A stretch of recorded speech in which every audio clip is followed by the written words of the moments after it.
Okay, here we go. So, welcome back to the latest episode of Taking Charge of My Cancer podcast. And I'm so blessed to have this conversation with somebody I've been listening to for a while, Dr. Tabatha Barber. And Dr. Tabatha is a physician, a speaker, and two times best-selling author who has dedicated her life to empowering women in their health journeys. Overcoming early life challenge include being a teenage mother and a high school dropout. She rose to success through faith and perseverance. Dr. Tabata holds triple board certification in obstetrics and gynecology, menopause, and functional medicine. Her virtual medical practice offers compassion care to women across the nation. She's a creator of the Fast to Faith Coaching Academy, where faith, health, and business intersects, helping women achieving spiritual and physical transformation. Through her international best-selling book, Fast to Faith, podcast programs, and supplement line, Dr. Tabata inspires thousands to heal from within by focusing on gut health, hormone balance, and soul nourishment. She's a beacon of light in a sea of medical darkness. So, Dr. Tabata, thank you so much for being with me today. Oh my gosh, I'm so excited for this conversation. It's definitely needed, right? Absolutely, totally needed it. I've been thinking like, it's every day. It's an every day. It's like, oh my God, what else can I offer to the audience? Or what else can we offer to our patients that we see here day in and day out? Because they're having all these kind of, symptoms every day. So let's begin with what is the functional gynecologist and how is it different from conventional gynecologist versus functional? Yeah, that's a really important question. I was trained as a conventional OBGYN. So I had a few tools in my toolbox. I learned how to, what I thought was regulating our periods with birth control pills. It's not actually regulating it. We can talk about that.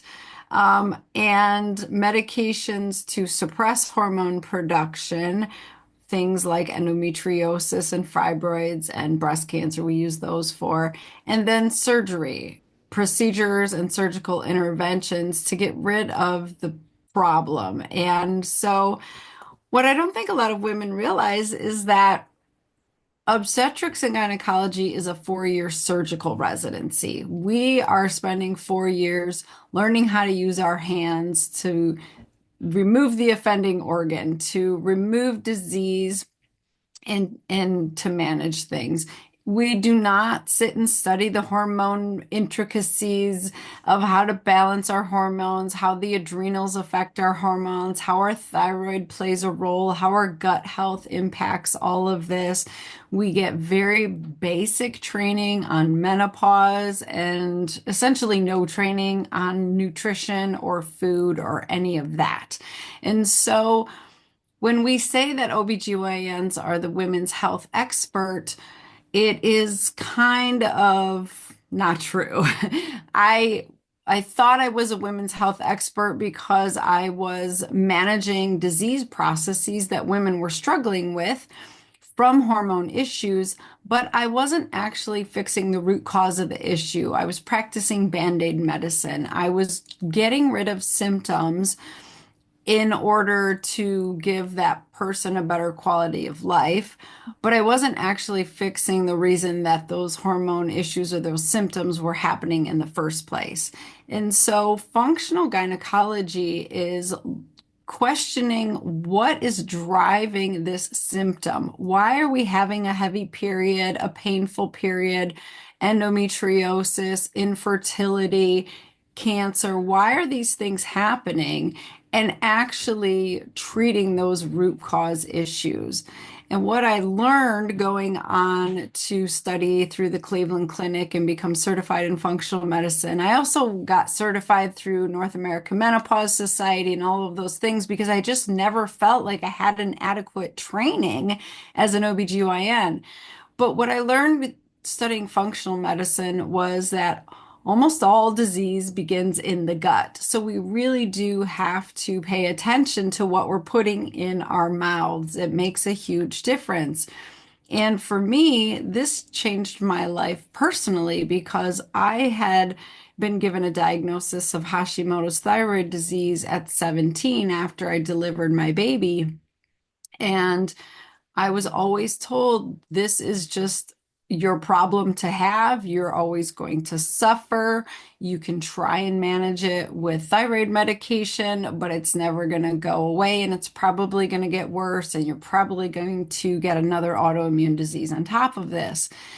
So that was the mentality that I was believing was that disease just happens to people. There's nothing you can really do about it except to manage it and try and keep it under control and make your life as less miserable as possible. Okay. And that couldn't be further from the truth. What I have learned and what God has really revealed to me is that our bodies were actually created to heal, to overcome infection and disease processes, and to thrive until our last days. We should not be living in chronic pain. We should not be carrying around an extra 50 pounds of weight. We should not be struggling in all of these areas. But unfortunately, as a society, we are not living the way that God created our bodies to live. And so we are suffering the consequences of that. That is the honest truth. And so when you really tackle these root cause issues and realize that we have way more control than the white coats tell us we have, then you can actually be the CEO of your health. You can be your own health advocate and shift everything. I took my Hashimoto's that was out of control. My antibody levels were over 1,000, and I got it into remission. My thyroid antibodies were single digits. I think my TPO antibody was 5 at one point because I had really figured out what was driving that disease process and how to reverse it. And so that the same thing can happen with chronic viruses, things like HPV and abnormal pap smears, or DCIS, precancerous cells growing in the breasts, and breast cancer, and all of these things.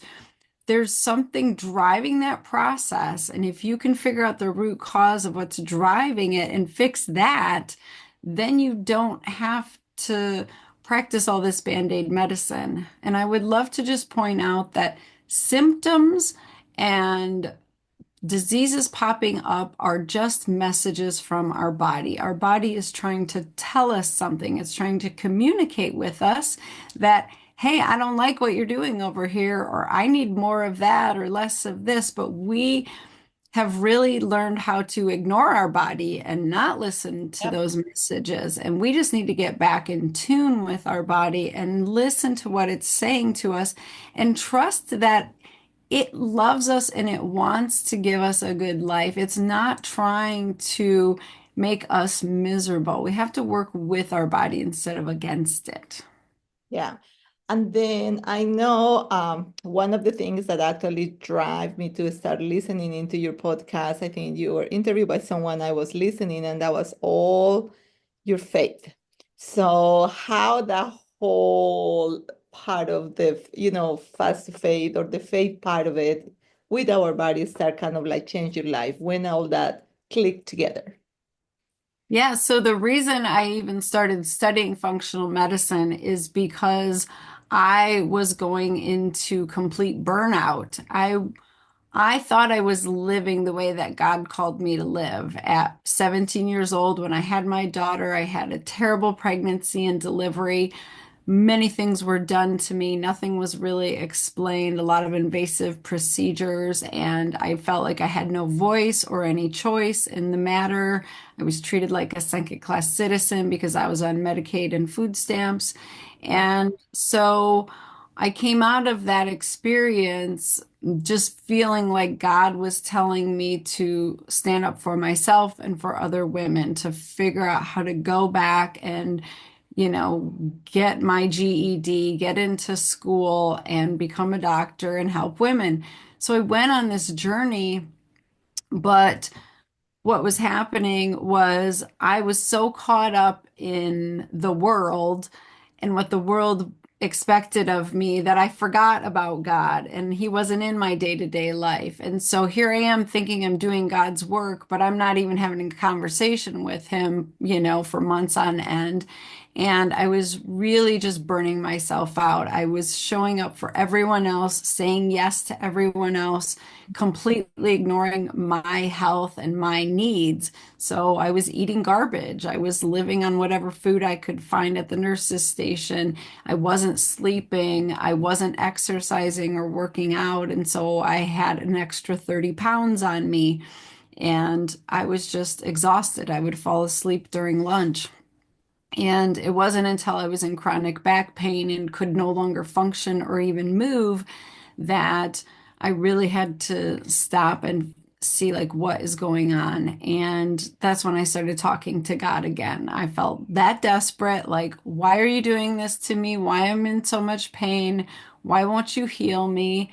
And he said, this is not how I called you to live, And I had a lot of eye-opening moments with him. And what he started to reveal to me was that we need to fill our own cup first before we try to pour our cup onto others. And we should fill our cup so much that it just overflows, and that's what people receive from us. Because if we're always full, then we don't get depleted.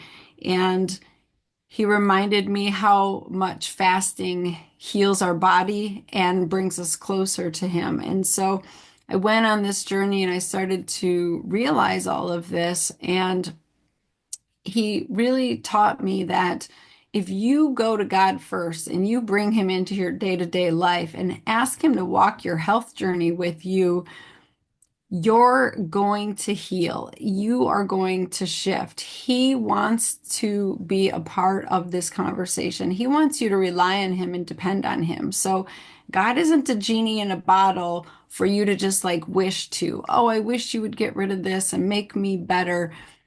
Sometimes we have to go through pain and trials and tribulations to build our character, to depend on him and to show our faith to him. And that is where we find our strength and our perseverance and our tenacity and everything that makes us into the person that he wants us to be.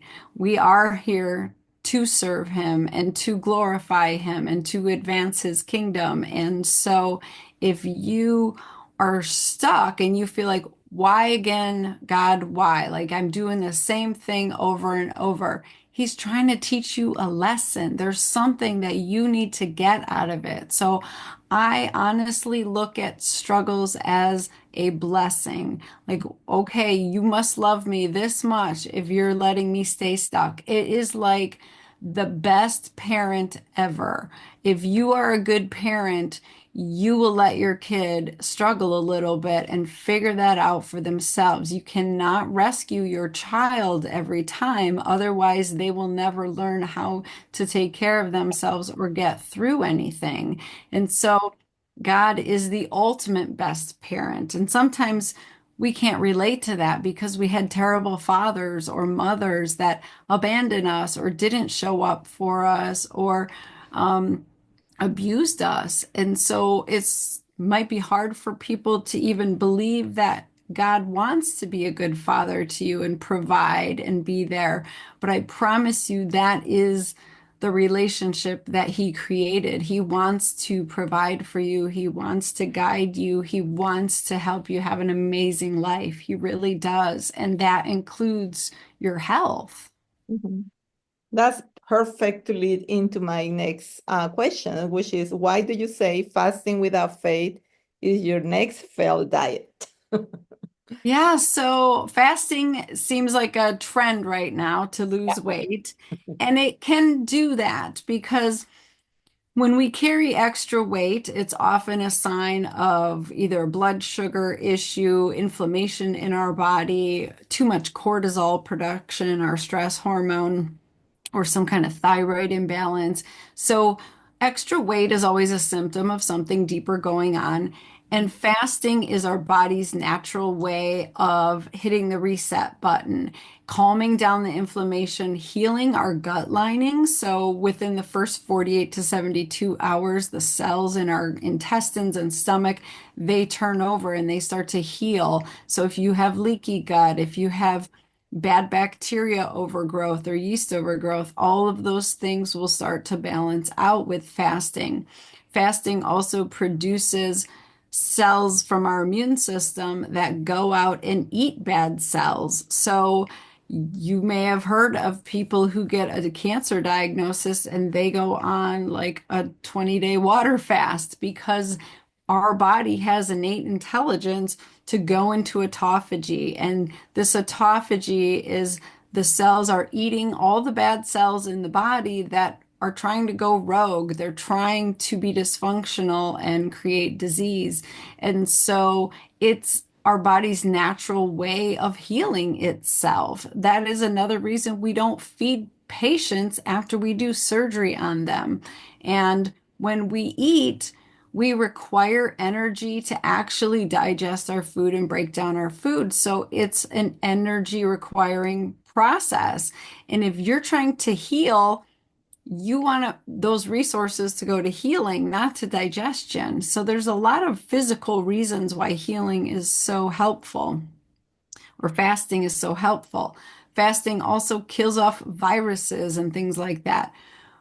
But it's way deeper than that. Mentally and spiritually, when you stop looking to food every time you're stressed or lonely or bored, or you need energy, if you stop reaching for food to fill that void and to calm down how you're feeling, then you can really start to hear from God because we use food to fill a hole that only God can fill. And we use food as a distraction to numb us out, to help us not feel the feelings that we're feeling. And it's only temporary. So those terrible feelings come back and then we eat again. So you get stuck in this vicious cycle and you're not really making any progress. So people think I'll just starve to death or I could never fast because I'll be too hungry. But I promise you that the main hormone ghrelin, which causes you to feel hungry, is a pulsatile hormone, meaning it goes up, but then it comes back down within a half an hour. So if you ride that hunger wave and you don't eat, you drink some water, you go for a walk, you distract yourself, you pray, you won't be hungry in a little while and you can get past that. And then you start to like trust your body and believe in it, and things start to shift mentally. And when you get control over your emotions and you don't let your emotions direct your life, then you can get unstuck. So we just have a lot of food noise. We like to distract ourselves, and God is really calling us to be still and to hear from him. And so we need to get rid of all these fleshly desires. I say to people, okay, what if you see a beautiful man on the street and you just think he's like gorgeous? You're not going to go up and kiss him. Like that would never happen. Yet you see a donut and you're like, I can totally have that donut. And you justify it because everybody else is doing it and it's okay, but it's really not.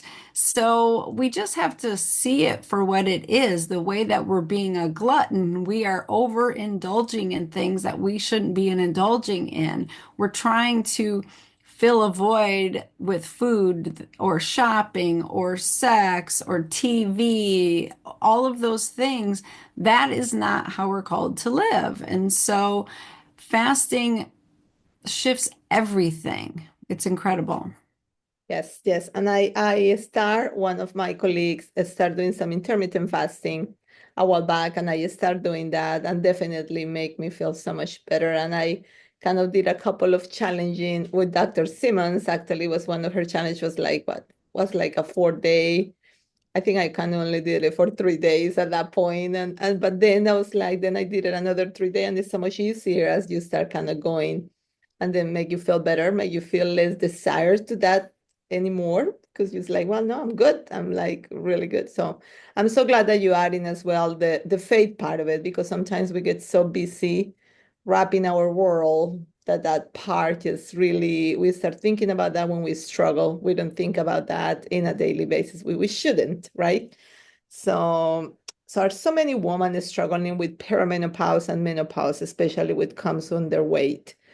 So so you already kind of mentioned a few things like all this hormone imbalance. So what kind of education, what advice do you have for them when they go through these issues? This is without having a diagnosis of breast cancer before. So maybe we can do some of the advice that you have for just menopause and perimenopause woman period with no cancer history, and how can we do some of that for what we see with breast cancer all the time. Yeah, so we definitely need to make sure we're doing foundational things before you go and sign up for any kind of advanced testing or invasive procedures or interventions like that. Make sure you are doing foundational things that your body requires. Are you getting enough sleep? Are you actually eating clean, whole foods that God gives us? I call them faith foods, animals, vegetables, all the stuff that has been here since the beginning of time. That is what we're supposed to be eating. Is that your diet? If it's not, if you're eating the standard American diet or all those Franken foods, these made up foods in the boxes and bags, you need to start there. And are you having downtime, rest time, or are you working yourself to death? Are you ignoring what your soul is craving, or are you living out the life that you really want? Are you ignoring your failing marriage, or are you confronting it? Like there are so many things that baseline need to be dealt with because we cannot fix cortisol issues, adrenal issues, thyroid issues if those things aren't addressed. So that's where I start. And I created an incredible program called Fast to Faith.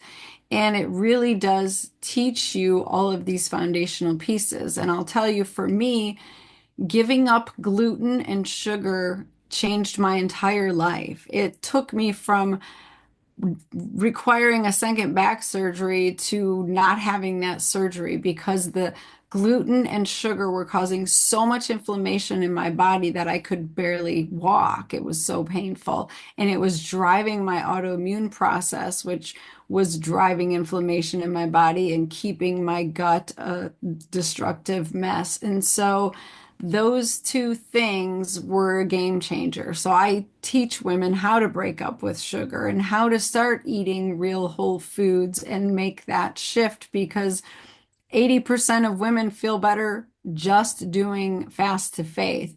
And then there's some people who do want to get testing done. They need to know that they have an autoimmune disease or that they have adrenal fatigue or they have parasites in their gut that need to be actually treated or things like that. So then we go deeper. And that is where functional medicine comes into play and works so well. And if you're over 40, you probably are going through some hormonal changes, especially if you're living the standard American lifestyle. You're probably have more symptoms than other people because it really drives that perimenopause dysfunction. So you want to work with someone who understands how to test hormones and how to interpret those results because I promise you, as an OBGYN, I didn't know how to do that for perimenopause. All that I learned was how to diagnose full on menopause, which means you don't have any hormones that you're producing, and then infertility. Are you ovulating or not? It was so basic, it's embarrassing. So your general gynecologist is either going to tell you we can't test hormones because they change too much, or it's not going to help anyway. And so that just means they haven't been trained to understand and interpret it. So you need someone else to help you with that piece. And the other aspect of it is We have been told so many lies about hormones over the past 20 years because of the Women's Health Initiative study that came out in 2002 and scared everybody, saying estrogen caused breast cancer. It does not. It's just that is a straight up lie. And so getting educated about why we've been told these lies can be helpful. There's a book called Estrogen Matters by Dr. Avram Blooming. I think every woman should read it because it breaks apart where these studies really went wrong. And they had an agenda. They were trying to misguide us and to scare us off of hormone replacement therapy, which we had used for Years. almost 50 years up until that point. Estrogen patches and hormone replacement have been around since the 50s and before. And so women were on these. These do not cause breast cancer. And I love just pointing out the simple fact that this is how the medical system works. Well, your breast cancer cells had estrogen or progesterone receptors on them. Therefore, they were estrogen or progesterone driven. That hormone grew that cancer. That is faulty thinking in theology. That is incorrect. And here's why. Because healthy breast cells have estrogen and progesterone receptors. What that means is your breast cancer cell isn't so abnormal that it's not even looking normal anymore. It is actually closer to a normal breast cell than a cancerous cell that has gone totally rogue that it's not even identifiable. Therefore, it's actually more treatable and it's a better prognosis and it's a slower, less riskier cancer. So we are just misunderstanding this altogether as a medical system. And the sad news of that is because there's this narrative that estrogen drives breast cancer, we try to block estrogen for therapy. And so I get patients all of the time. I have a virtual practice. I see women over the country and they come to me on estrogen blockers and they are miserable. Yes. And it's because estrogen makes us who we are. Estrogen gives us our personality, it gives us our energy, it helps all of our systems function. It keeps our bones strong, it keeps our cardiovascular system and heart healthy, it makes our brain work, it keeps our skin thick and luscious. It's so many benefits. It keeps our vagina healthy. And so when we don't have estrogen, we just change as an entire person. Like everything about us changes. Our vagina dries up, our bladder starts to leak, our skin starts to get thin, we lose the collagen in the fullness in our bodies and our faces. We lose words, we can't finish sentences, we can't sleep because our thermostat is no longer regulated and we start to have bone thinning and hair loss and like it's just this Yeah. spiraling effect. Our cholesterol levels go up, our blood pressure goes up, and it's all because we no longer have estrogen regulating all of that. We see more autoimmune conditions because estrogen actually keeps the immune system from overreacting. And so when that's gone, the immune system goes on overreactive. And so all of these things are happening, and we're causing them as physicians by giving you this medicine to block your estrogen. And so I'm praying that sooner than later, we stop with all of this nonsense. And I get it. Doctors are scared. They don't want to cause cancer in patients, right? They have good intentions. I had the best intentions of helping and loving my patients as an OBGYN, but I didn't know the truth of what was happening in our body and what was actually driving cancer. Cancer is a metabolic disease. It's being driven by the processes happening inside the cells. with inflammation coming from your gut, toxic overload because we live in a toxic society, blood sugar dysregulation and insulin resistance from our terrible toxic diet. That is what is driving the majority of cancer. It's not hormones. Hormones actually make you healthy. So I know this might be like shocking and confusing for people to hear, and that's okay because what we do is we just start to slowly hear the truth and question what we're doing and see, is there a better way to do it? We don't have to be mad, we don't have to get angry.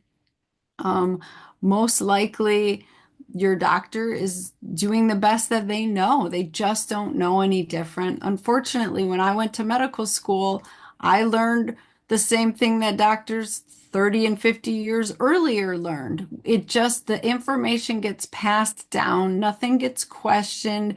And so we're not really making advancements in the conventional medical system. And so that's why functional medicine is so incredible because it's looking for the reasons this is happening and it's really questioning everything that we've been doing for all these decades. That's amazing. And this is the one of the things that I deal every day. Like before our the beginning of the podcast, I was telling you, I see 70% of my patients are women with breast cancer, and I hear I feel for them for all these symptoms that they have.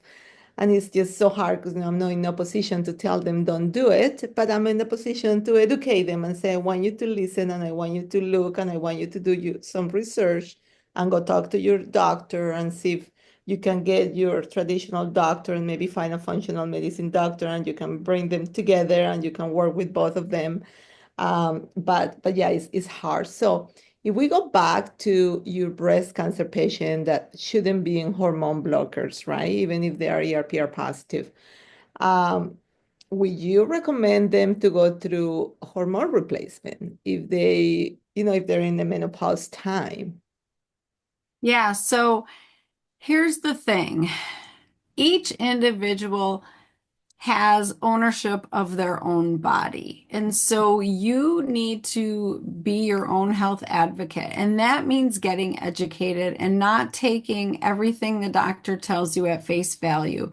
If something doesn't feel right for you, if you're questioning it and you're not comfortable with it, or you're having so many side effects that your life is now more miserable, you have every right to say no, thank you. I have patients who go off of those medications and they explain to the oncologist that I can't function. I have such bad leg cramps and insomnia. I am so exhausted. I cannot be on these medicines.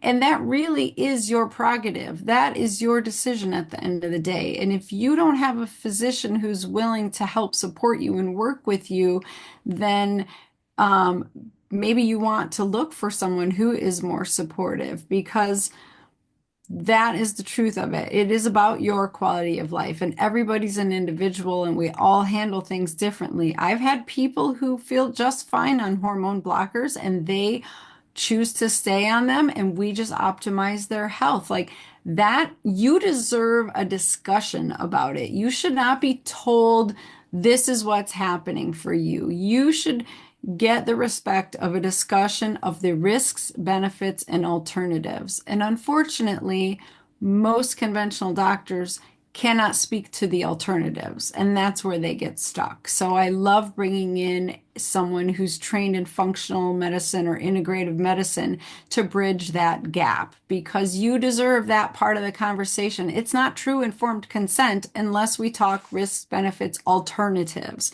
And so that piece was missing for me. So I just want to throw that in there. So what I would say is everybody has a different situation coming into their diagnosis. But if you just focus on, am I doing the foundational things?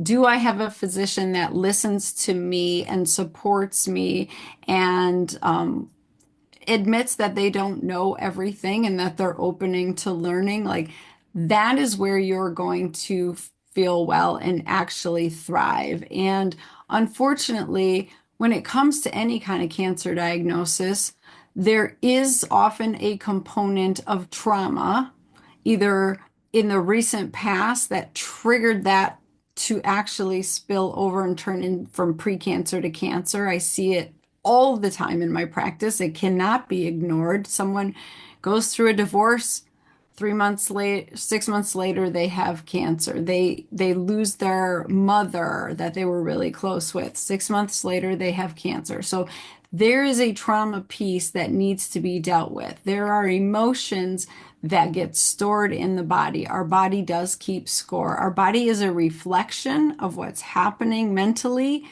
and subconsciously. 95% of our thoughts are subconscious, meaning we're not aware that they're even happening. So you may be stewing on your divorce from 10 years ago, but every time you see your ex, it just brings rage up into you. And those chemical reactions from those feelings and memories actually create a cascade of inflammation that goes throughout your body and creates disease. So your thoughts are actually able to heal you or to create disease and destroy you. Like it's not woo woo. This is science. We have studied people having different thoughts and memories and feelings and responses. You know, if you are still full of anger, you start getting shaky, your heart starts racing, you get a lump in your throat, you get, an upset stomach, and you're just like feeling all the same feelings that you felt 10 years ago when the thing initially happened. That's a physical manifestation of your memory and your feelings. Those are talking to every cell in your body and driving disease processes. So I promise you, the stuff that's smoldering in the background that you haven't forgiven and let go of are killing you. And that is why it is so important to get into the living, nourishing word of the Bible. God tells you, Jesus tells you, you must forgive. That is for your own healing. That is for your own self-preservation. If you do not forgive and you hold that resentment, you will get sick. And so we have way more control over this than we want to admit. And I don't like to like put blame on people. I was raised very Catholic, very guilt and shame driven. And so there's no guilt. It's that we have a responsibility to take care of ourselves. And once we know better, we have to do better. And so it's really on us to be like, okay, there is things that I can do to prevent a breast cancer reoccurrence or from getting it in the first place, or I've been told I have these genes that are going to cause breast cancer. That is not your destiny at all. You have way more control over it than you think. And getting your emotions under control and regulated is probably the number one thing that is going to affect your health going into the future. So we are instructed in the Bible to take our thoughts captive every single day. We need to be paying attention to the thoughts we're having. We need to renew our mind, reprogram our mind, and get rid of those toxic thoughts that are driving disease and cancer. And so that is like the foundation of Fast to Faith is how do we renew our mind? How do we reprogram it so that our body is being programmed to heal and thrive as opposed to create disease and, recurrence and all the things that we don't want. Yeah, that's a very good point you mentioned. Like, and I'm glad that now we're paying more attention to the mental health part of it. And I'm glad because you're right. I think this trauma and everything that we think, well, like, no, I'm kind of have a really easy life. I don't think I have any trauma, but definitely makes a huge place for them. Now, you mentioned something about these inflammatory things that happen in the body. What will be some top foods that you will advise to reduce that inflammation that happen in the body? Yeah, like I mentioned, gluten and sugar are top for most people, especially if you have an autoimmune condition.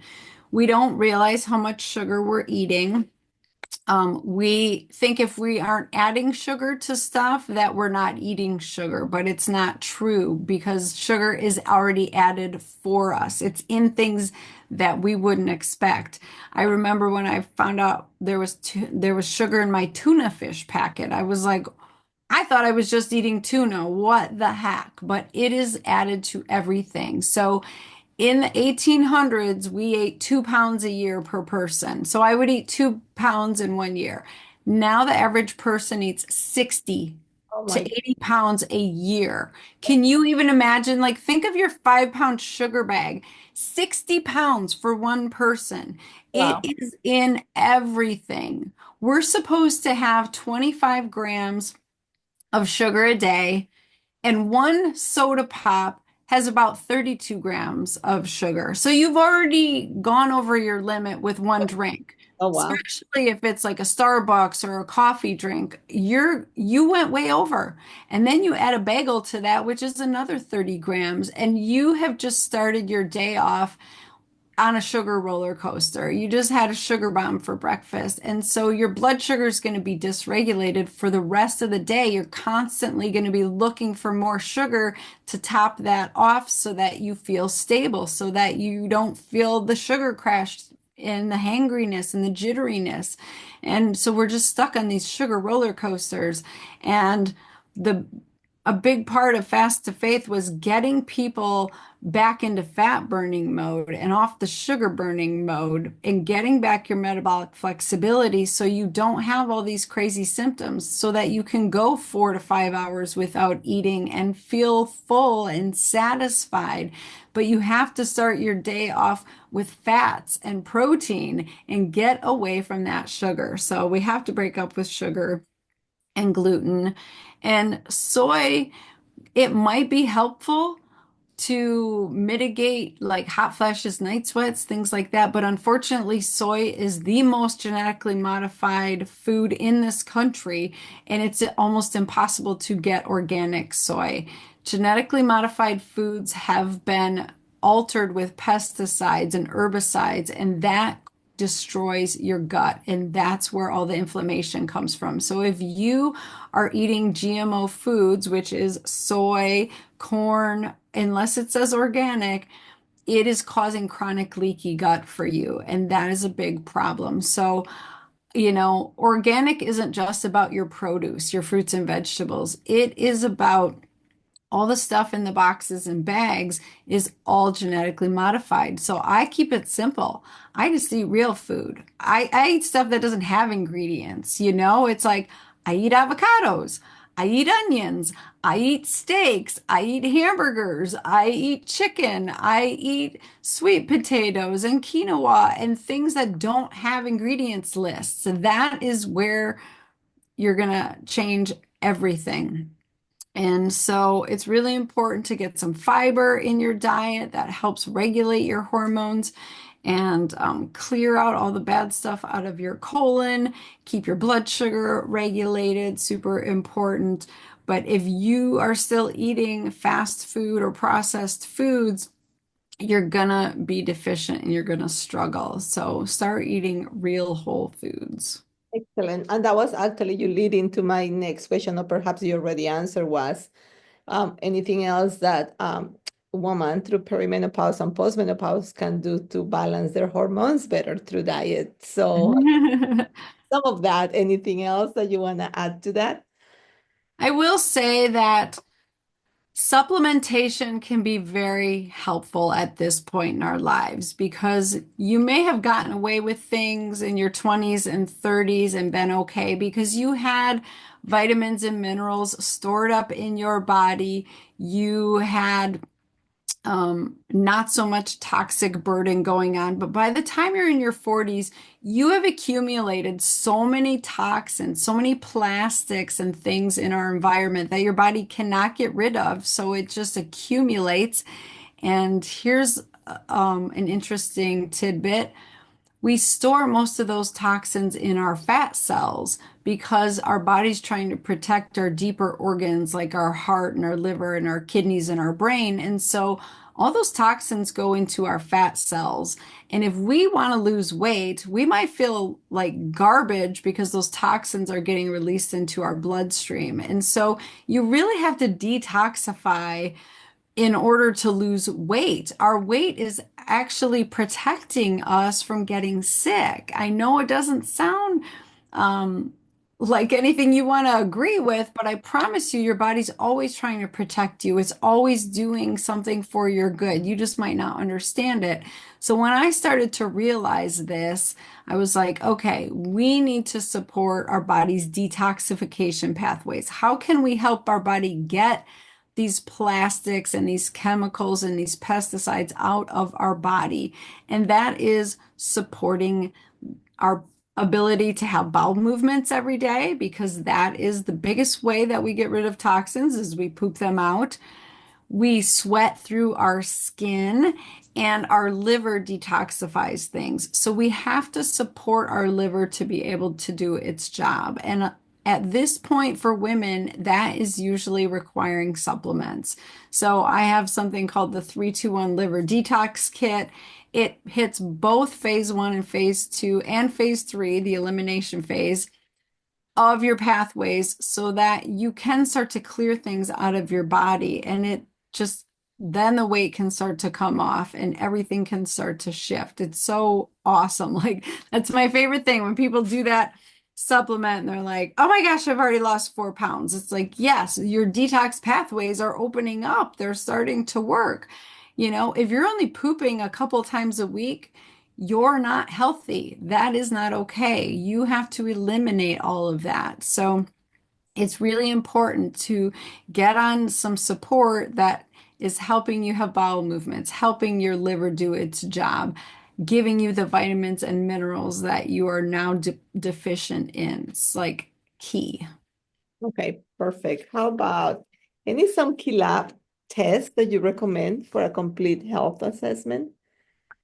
Yeah, so when women come to see me at my medical practice, we do complete blood work. We look at all the thyroid labs, not just TSH and free T4, but total and free T4, total and free T3, reverse T3, TPO antibodies, thyroglobulin antibodies. We look at insulin, fasting insulin levels, hemoglobin A1C to get your average 3-month blood sugar number. We look at your cholesterol panel in detail and all your hormones, estradiol, estrone, progesterone, sex hormone binding globulin, total and free testosterone, progesterone.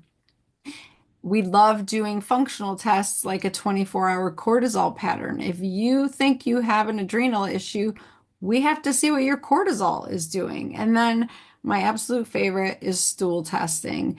I need to know what is living in your gut and running the show, because you have an entire world going on directing what your hormones and the rest of your body are doing, but we need to know what that is. And so stool testing shows us exactly what's living in there. Is there stuff that needs to be killed off, like yeast, parasites, bad bacteria? Is there stuff that needs to be replaced? Are you not making digestive enzymes? What's your immune system doing in your gut? Do you have active leaky gut? All of that stuff is going to be the game changer to actually shifting your health, getting rid of all this inflammation that's driving these disease processes. So I love stool testing. That's awesome. Okay, Dr. Tabatha, I will love to continue talking to you, but I know I gotta be respectful of your time, but I'll find you, and I will put that on the show notes below. But how can people find you? So I like to hang out on Instagram at Gutsy Dr. Tabatha. On Facebook, it's Dr. Tabatha. You could go to drtabatha.com or fasttofaith.com.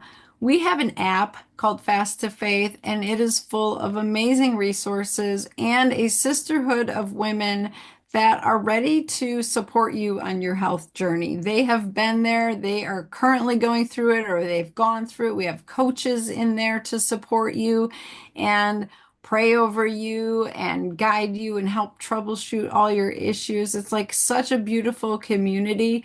I would love to see you in there. That's amazing. Well, has been amazing. I knew it was gonna be this way. Thank you again for being part of the show, and I really appreciate all your knowledge. That was really, I think the audience is really gonna enjoy this. I'll appreciate it. Oh, you're so welcome. You have a great rest of the day. You too. Okay, you take care. Bye.